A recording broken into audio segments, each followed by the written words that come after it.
Dreamworks has a track record of making wonderful films. Some have deep world building like Shrek, some are absolutely ever increasingly hilarious like Madagascar, and some are extremely good in all ways of character like Kung Fu Panda. And while the general consensus is that they've dipped in quality since being bought out by Universal, that doesn't prevent them from still creating amazing movies.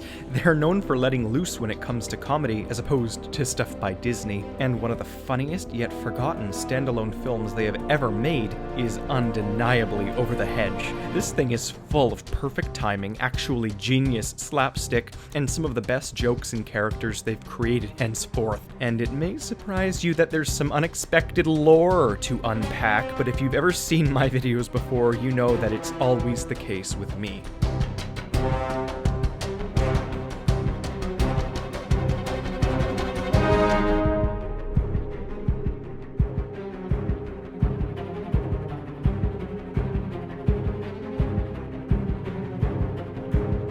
Hello, I'm the Theorizer, and here we see Gladys Sharp, one of the most over-the-top, goofy, bureaucratic nutjobs ever put to animation. All of the jokes at her expense land well, and that's her purpose. But what can I dig up on her, and what might it unearth about the rest of this movie's unexplained backstories? I'm gonna explain all we know first and see what comes of it. So, Gladys Sharp is the president of a homeowners association. She seems to organize and dictate this El Rancho Camelot suburb in Chesterton, Indiana. Her rules are tight, strict as hell. She determines such petty things as the 54-acre suburb's collective grass length, and she flies off the handle when it's so much as half an inch longer than is acceptable in any given yard. Nuts. Every other person in the neighborhood thinks she's, well, exactly like this. This community is extremely isolated from outside interference, and it has its own newspaper. It's a very exclusive arrangement, and this woman is so into her job because managing the homes of this kind of enormous gated community is a job on par with being a sort of city mayor. The suburb is huge. It's been debated whether or not she's even the real villain here. When they all debate in the street over whether Ozzy is dead or not, Gladys exclaims that she hopes he's not in any pain. This is genuine, despite her comedic knee-jerk reaction to kill it when he jumps and runs away. Gladys Sharp is not a bad person per se, but she is a workaholic and she loves being one. She loves perfection and keeping the community she regulates in check.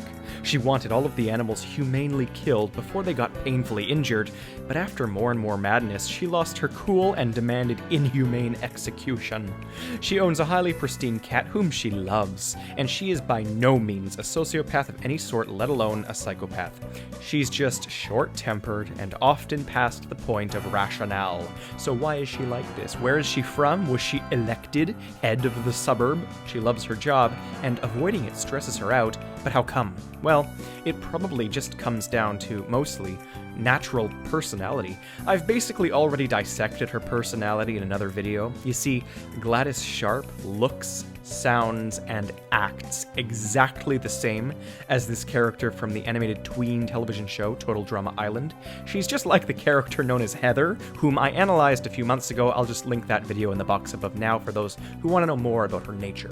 But could Gladys be responsible for more than she lets on? Is she a part of some government body that created this neighborhood to begin with? Probably. She's likely trying to move up the ranks, and this smaller, near-political pseudo-occupation seems to be her stepping stone. The brochure even reads the kind of thing she'd write. Only a select few will call it home.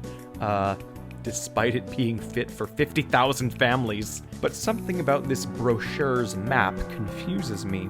It shows what's left of the forest. Apparently, the so-called forest is a minuscule patch of wildlife locked within a 54-acre suburb. Not only that, but this mini patch is marked for future development. Gladys couldn't just wait for the construction to move in behind her house. She was so agitated that she needed to exterminate the animals immediately. What this means is that the forest's remnants aren't going to be plowed down for quite some time. And what that means is that the gang of foragers are safe. for now. But this patch of woods is not a long-term solution according to the map, so in trying to dissect Gladys's motivations, I've just pieced together the fate of the animal's home. If RJ and the gang are stupid, they'll continue to rob the suburb, much to their soon-to-be exterminated detriment. They must get out of there, and then I saw the end credits scene where the gang has done it. They're out of the suburb, they're back over near RJ's old home near a mountainside highway, because they're robbing that same vending machine. I'm not sure this food is a long-term solution either, though. It's not meant for these kinds of animals, and the vendors will eventually stop filling it if it loses money.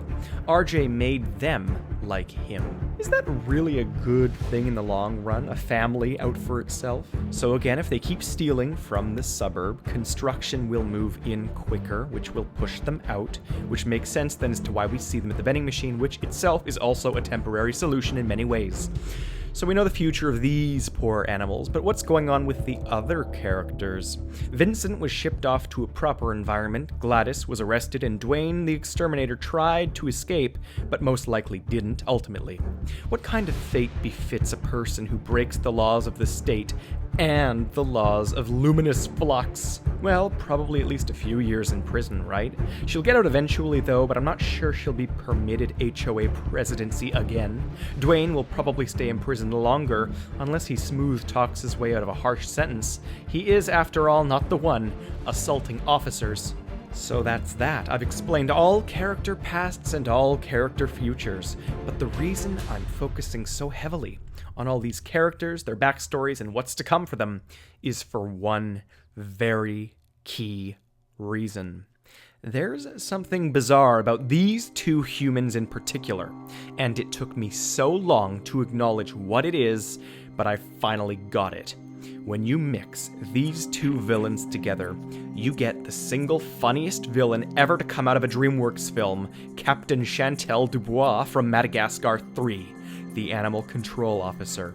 Chantal Dubois is the delusional and obsessed French woman with the personality of Gladys Sharp and the occupation of Dwayne LaFontaine. Let's see. Krav Maga? Check. Obsessive insanity? Check. Extroverted thinker? Check. Can use scent to identify all species in a somewhat supernatural manner? Check. Obsessed with the entrapment of animals? Double check. This is it. But the similarities aren't just limited to these human characters, they expand to the whole of the movies. Let's see.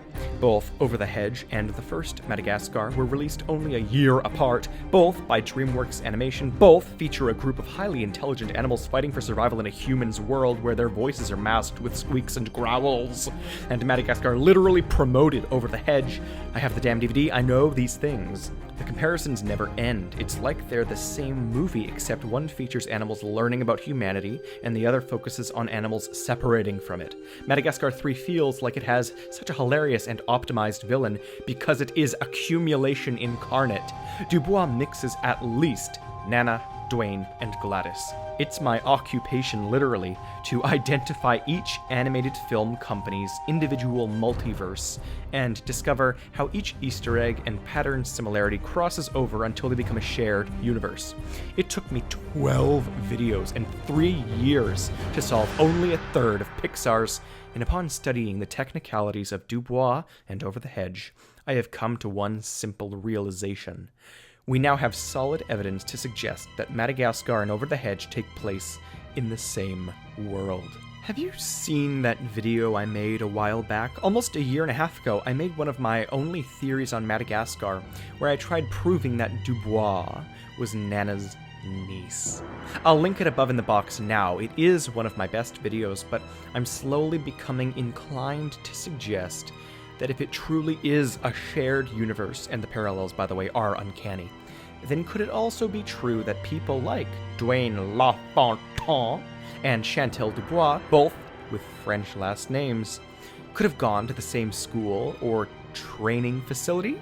Some sort of extremely advanced anti-animal intelligence secret society? It's a leap, of course, but their abilities are spot-on identical, and their pattern matches swimmingly. They know animals are smart, and they know how to cut them down. This supposedly Texan exterminator is more than meets the eye. The French are breeding exterminator terminators to suppress naturalistic IQ in hopes of keeping humanity dominant. Obviously that's a jump, but the similarities between them are uncanny and desire explanation. It's sounding like a cliche Pixar theory-esque timeline right now, but it's not. This is merely a complex pattern. So, in summary, we've predicted Gladys, Dwayne, and the animals' futures. We've scanned for Gladys and Dwayne's backstories, and using loads of evidential patterns, I've come to the proposal of a shared universe here, with overlapping seen in the educations and surnames of Dwayne and Dubois. I'm going to be covering lots of Dreamworks here, assuming copyright will be friendly. If you're new here or you just haven't been recommended my videos in a while, I have been posting a lot of really deep theories, far deeper than this, in 2019 so far, so go back and check them out. Click subscribe if you haven't yet. I have lots of nostalgia to go through in the coming future. YouTube changed the settings around the bell notifications. Now it's easier to select all if you want to be notified.